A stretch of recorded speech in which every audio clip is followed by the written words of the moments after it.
बाबा साहब के संबंध में दो तीन बातें बोलूंगा। स्कूल पढ़ने गए तो जाति का शिकार हुए, जातिवाद का शिकार हुए और इतना ज्यादा शिकार हुए, इतना ज्यादा उनके मन पर चोट पहुंची, इतनी ज्यादा चोट पहुंची, उस स्कूल में घुसने नहीं दिया, स्कूल में घुसने नहीं दिया, बाहर बैठ के पढ़ते थे। जब समय आया तो ऐसी पढ़ाई किया कि दुनिया में उनके मुकाबले कोई नहीं पढ़ सका। तो मजबूर कर दिया कि इस देश का कोई संविधान लिख सकता है तो डॉक्टर बाबा साहब अम्बेडकर लिख सकते हैं। थे अशोका फीले भीम की औलादे अभी जिंदा है। बीडी एक्ट खत्म करो, ये संविधान का अपमान है। महाबोधि टेम्पल आजाद करो, विहार को शिव मंदिर कहते, सम्राट अशोका इसके निर्माता। हम लोग सांची से आए हैं पद यात्रा लेकर के, 1000 किलोमीटर की दूरी तय करके हम लोग यहाँ पर पहुँचे हैं। 1 अप्रैल 2025 को रवाना हुए थे और 10 मई 2025 को यहाँ पर हम लोग पहुँचे थे। पदयात्रा के दरमियान मुझे बहुत सारी चीज़ें सीखने को मिली, उनको थोड़ा सा बताऊंगा। और मैं इसमें बहुत क्रांतिकारी तो नहीं, क्योंकि धम्मतप जी जो बोले हैं वो बहुत ही मतलब मुझे अच्छा लगा। मैं आपको अंतर्मन से बता रहा हूँ, आपके आंखों से बिल्कुल। तो क्यों मैं बहुत भावुक इंसान हो जाता, मेरी आंखों से आंसू भी आ जाए। लेकिन कभी कभी क्या होता है कि मैं बुद्ध की अंदर की बात तो बोलूंगा नहीं, एक भौतिक बुद्धिज्म होता है उसकी बात करूंगा, केवल जो हमें दिख रहा है इसकी बुद्धि की बात करूंगा। धम्मतप जी थोड़ा सा अंदर चले गए थे, इसलिए थोड़ा सा ऐसा लगा कि वाकई वो होना चाहिए, वही असली बुद्धिज्म है। तो हम जो है यहाँ पर मैं बाबा साहब के संबंध में 2-3 बातें बोलूंगा, और वो 2-3 बातें इसलिए बोलूंगा क्योंकि वो बाबा साहब की बड़ी महत्वपूर्ण बातें हैं और वो बातें पूरे देश के लोगों को समझना चाहिए और वो मानना भी चाहिए। पहली बात मैं ये बोलूंगा कि डॉक्टर बाबा साहब अम्बेडकर जब स्कूल पढ़ने गए, मैं बहुत लंबी घटना नहीं बताऊंगा, पढ़ने गए तो जाति का शिकार हुए, जातिवाद का शिकार हुए और इतना ज्यादा शिकार हुए, इतना ज्यादा उनके मन पर चोट पहुंची, इतनी ज्यादा चोट पहुंची, उस चोट की वजह से डॉक्टर बाबा साहब अम्बेडकर बहुत बड़े क्रांतिकारी बनकर सामने आए। चोट सबके मन पर पहुंची होगी, उनके मन पर जो चोट पहुंची है वो बड़ी अजीब किस्म की थी। उनको स्कूल में घुसने नहीं दिया, स्कूल में घुसने नहीं दिया, बाहर बैठ के पढ़ते थे। और वो व्यक्ति उसके बाद पढ़ने का जब समय आया तो ऐसी पढ़ाई किया कि दुनिया में उनके मुकाबले कोई नहीं पढ़ सका। शिक्षा में इतना घुस गए कि उनके बराबर पूरी दुनिया में कोई नहीं पढ़ सका। और भारत के लोगों को डॉक्टर बाबा साहब अम्बेडकर की शिक्षा ने इतना मजबूर कर दिया कि इस देश का कोई संविधान लिख सकता है तो डॉक्टर बाबा साहब अम्बेडकर लिख सकते हैं और कोई नहीं लिख सकता। जिसको पढ़ने का अधिकार नहीं था वो इतना ज्यादा पावरफुल हो गया शिक्षा के दम पर कि उसने दुनिया को झुका दिया। और आज भारत का लिखित संविधान पूरा दुनिया मानता है। पूरा दुनिया क्यों मानता है? उस व्यक्ति की पूरी कहानी तो पढ़ो आप जीवन की एक बार। और संविधान में क्या दिया उन्होंने? संविधान में लिखा तो जो पुराने कानून थे, हम चल नहीं सकते थे, हम बैठ नहीं सकते थे, हम सुन नहीं सकते थे, बात नहीं कर सकते थे, कितने कड़े कड़े प्रावधान थे दंड के, उन सारे दंड के प्रावधानों की जो किताब थी मनुस्मृति, उसको एक किनारे कर दिया। और एक किनारे करने के बाद आपको उस जेल खाने से जो 4 दीवारी के अंदर बनता है बहुजन समाज, उस 4 दीवारी से जेल खाने से उनको बाहर निकाला। इतनी बड़ी वकालत बाबा साहब अम्बेडकर ने की, वकालत करके और आपको बाहर निकाला था। और आपका क्या कसूर था जेल में जाने का? केवल एक ही कसूर था कि आप चौथे वर्ण में पैदा हो गए थे। ये आपका कसूर था। यदि ब्राह्मण वर्ण में पैदा हो जाते आपका कोई कसूर नहीं था। आप चौथे वर्ण में पैदा हो गए थे तो आपको जेल खाने से बाहर निकाला और आपको जमानत दिलाई। और जमानत पर छूटे, पूरा देश जमानत पर छूटा हुआ है। कैसे? मैं अभी बताऊंगा आपको। पूरा देश जमानत पर चल रहा है। वो कैसे चल रहा है कि जब डॉक्टर बाबा साहब अम्बेडकर ने ये घोषणा की कि मैं हिंदू धर्म में पैदा हुआ हूँ, 1935 में घोषणा की, और 21 साल बाद उन्होंने इस घोषणा को पूरा किया। कहा मैं हिंदू धर्म में अपने मैं बुद्धिज्म अपनाऊंगा कि मैं हिंदू धर्म में पैदा हुआ हूँ। ये मेरे बस की बात नहीं थी, लेकिन मैं हिंदू लेकर के मरूंगा नहीं, 21 साल तक संघर्ष किया और 21 साल के बाद डॉक्टर बाबा साहब अम्बेडकर ने हिंदू धर्म को किनारे लगा दिया और जाके बौद्ध बन गए, पूरी तरह से बौद्ध बन गए और उनको पूर्ण मुक्ति मिल गई। लेकिन भारत का बहुजन समाज क्या है, इसने क्या किया, तो जमानत पर चल रहा था, ये डरा हुआ समाज जमानत पर चल रहा है। क्यों चल रहा है? क्योंकि शिक्षा मिली, इनको नौकरी मिली, चाकरी मिली और उसके बाद इन्होंने अपना धर्म नहीं छोड़ा, अपना धर्म नहीं छोड़ा। 21 साल तक मैं तो ये कहता हूँ, इस फॉर्मूले को याद रखिए कि जब मेरी उम्र 21 साल हो जाए तो मुझे हर हाल में हिंदू धर्म को छोड़ के बौद्ध धर्म में जाना है और 21 साल के बाद हर किसी को जाना चाहिए। और बाबा साहब की इस प्रतिज्ञा को लोगों ने नहीं समझा, तो लोग अभी पढ़ लिख के तैयार हो गए, लेकिन हिंदू धर्म के संस्कार को नहीं छोड़े। और कैसे नहीं छोड़े, मैं बता देना चाहता हूँ।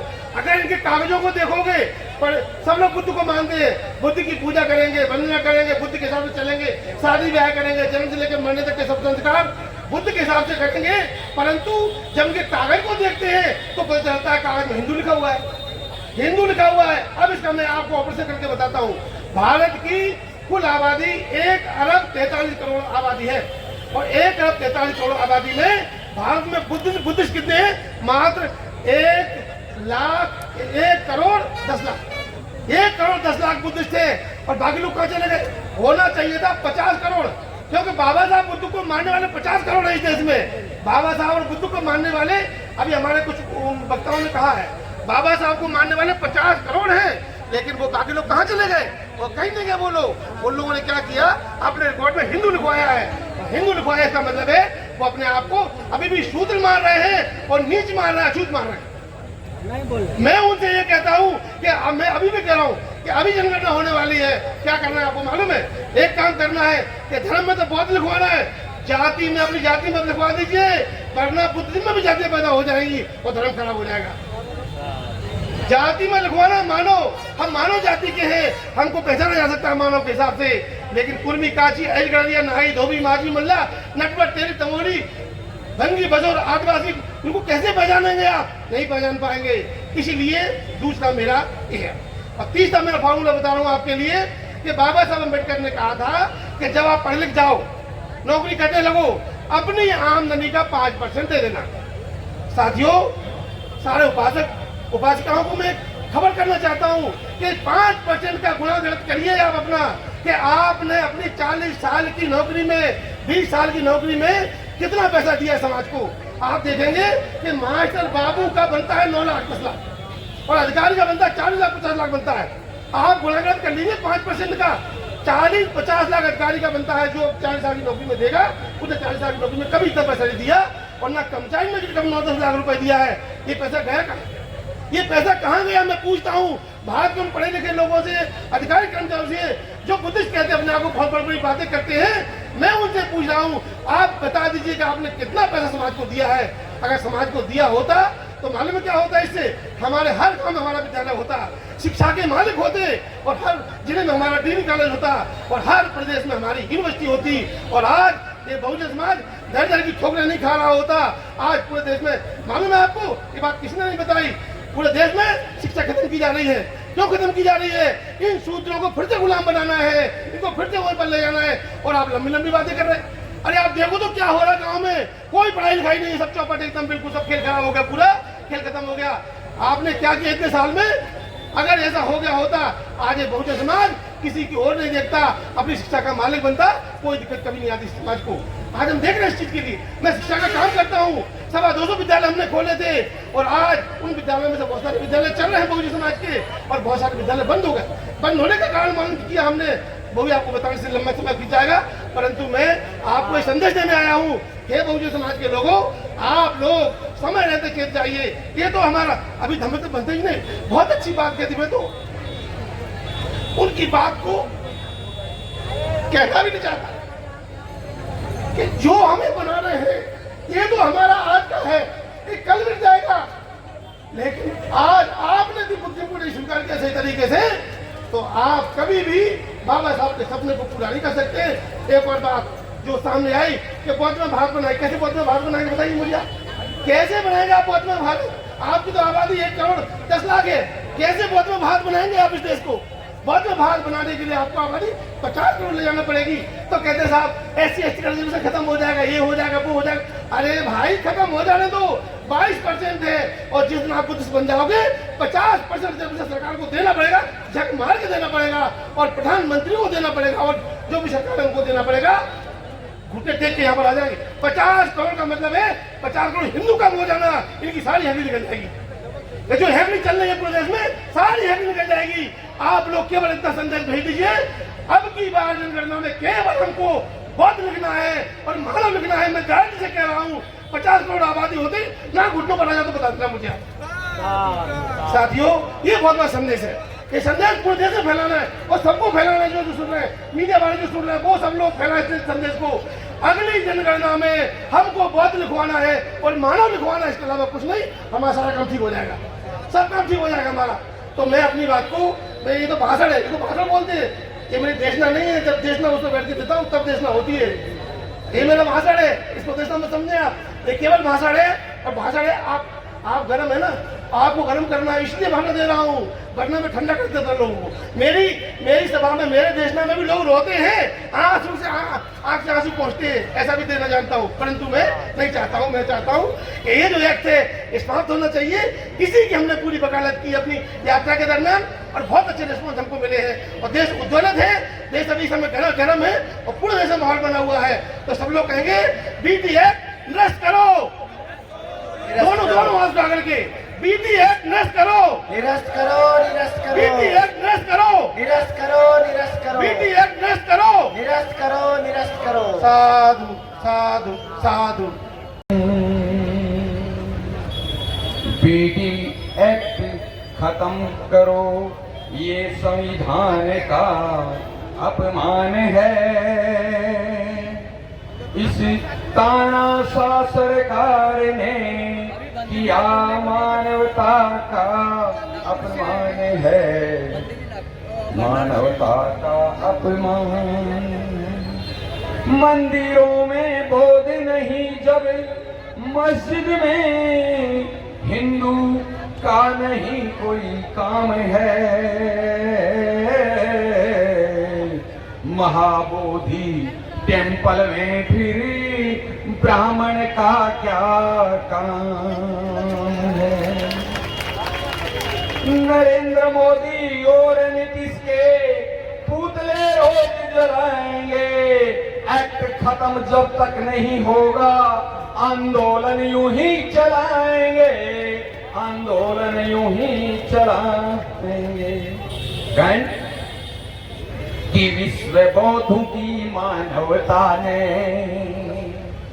विश्व बौद्धों की मानवता ने मोदी को ललकारा है, भारत सरकार को ललकारा है, इस बिहार सरकार को ललकारा है। महाबोधि टेम्पल आजाद करो, महाबोधि टेम्पल आजाद करो। इस पर अधिकार हमारा है, इस पर अधिकार हमारा है। ये बुद्ध विहार को शिव मंदिर कहते, बुद्ध विहार को शिव मंदिर कह के क्यों शिवलिंग पूजा करते हो, और बुद्ध प्रतिमाओं को तुम पांडव कह के क्यों पिंडदान यहाँ करते हो, क्यों पिंडदान यहाँ करते हो। सम्राट अशोका इसके निर्माता, ये सम्राट अशोका इसके निर्माता, ये विश्व शांति का तारा है। महाबोधि टेम्पल आजाद करो, इस पर अधिकार हमारा है, इस पर अधिकार हमारा है। ये विश्व बौद्धों की मानवता ने, विश्व उपासक और उपासिकाओं की मानवता ने इस मोदी को ललकारा है।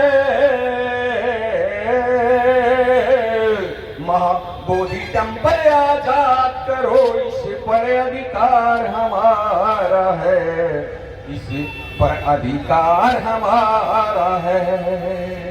मेरा बुद्ध अशोका फूले भीम की, बुद्ध अशोका फूले भीम की औलादें अभी जिंदा हैं, औलादें अभी जिंदा हैं। माना कि आपसी फूट से वो पग पग पर शर्मिंदा है, पग पग पर शर्मिंदा है। हमारे संगठनों में सभी जगह फूट है और यहाँ नहीं पड़ेगी, ऐसी हम अपेक्षा करते हैं। पग पग पर शर्मिंदा है। मेरा पुष्य मित्र सुंग हमारी विरासत का हत्यारा है।